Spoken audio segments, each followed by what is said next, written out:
नमस्कार निवासियों, मेरा नाम अंकुर खुराना है। मैं पीच पामसी 801 का निवासी हूँ। मैं आज इस वीडियो के माध्यम से आपके समक्ष एक बहुत महत्वपूर्ण विषय पर चर्चा करना चाहता हूँ, जिसका नाम है फायर मॉक ड्रिल और एवैक्यूएशन प्लान। तो फायर मॉक ड्रिल होती क्या है? फायर मॉक ड्रिल एक तरह की मॉक ड्रिल है, टेस्ट है, डमी टेस्ट किया जाता है। एक कंडीशंस पैदा की जाती हैं कि अगर कभी फायर इंसिडेंट हो जाता है तो आपको उस कंडीशंस में क्या करना है, उस विषय पे हम बात करते हैं।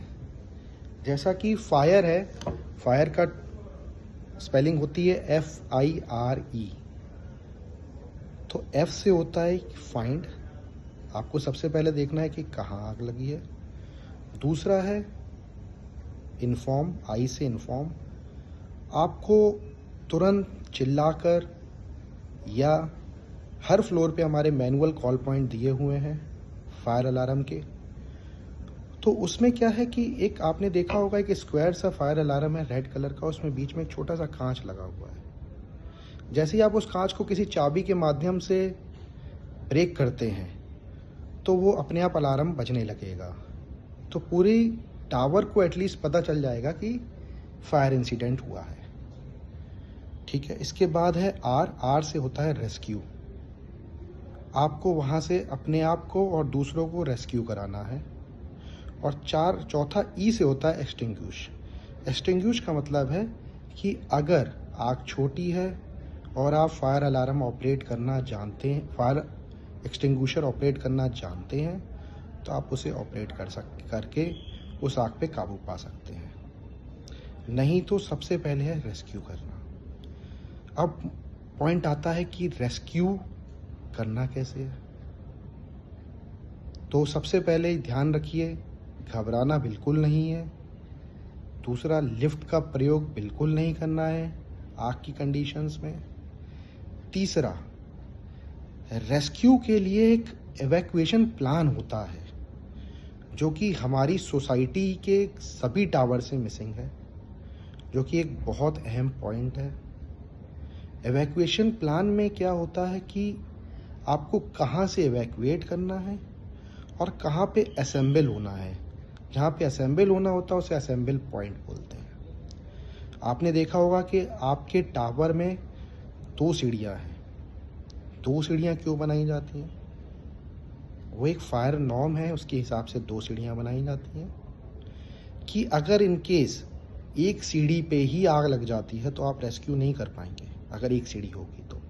इसलिए 2 सीढ़ियाँ बनाई जाती हैं जो कि अपोजिट डायरेक्शंस में लगभग होती हैं।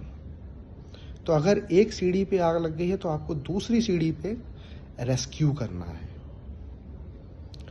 तो आपको जो मैंने बताया था कि FIRE में F फाइंड है, आपको ये देखना है कि आग कहाँ लगी है, उसके हिसाब से आपको रेस्क्यू करना है।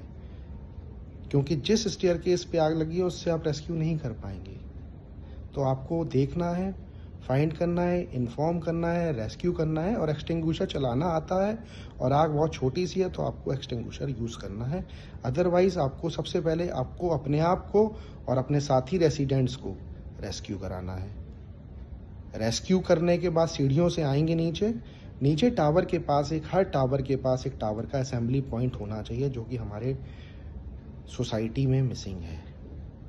ये एक डेजिग्नेटेड जगह होनी चाहिए, डेजिग्नेटेड मार्क्ड जगह होनी चाहिए कि यहाँ पर आग की स्थिति में या किसी इमरजेंसी सिचुएशन की स्थिति में रेसिडेंट्स रेस्क्यू करके यहाँ असेंबल होंगे और वहाँ से उनको आगे क्या रेस्क्यू कराया जाएगा।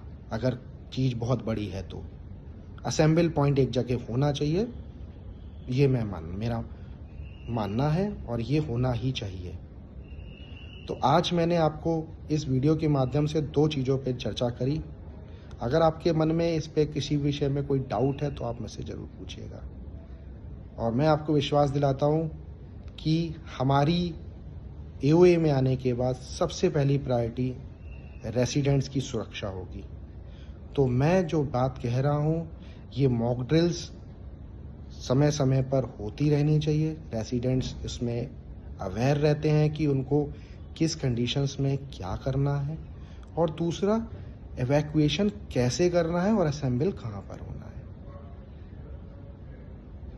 धन्यवाद।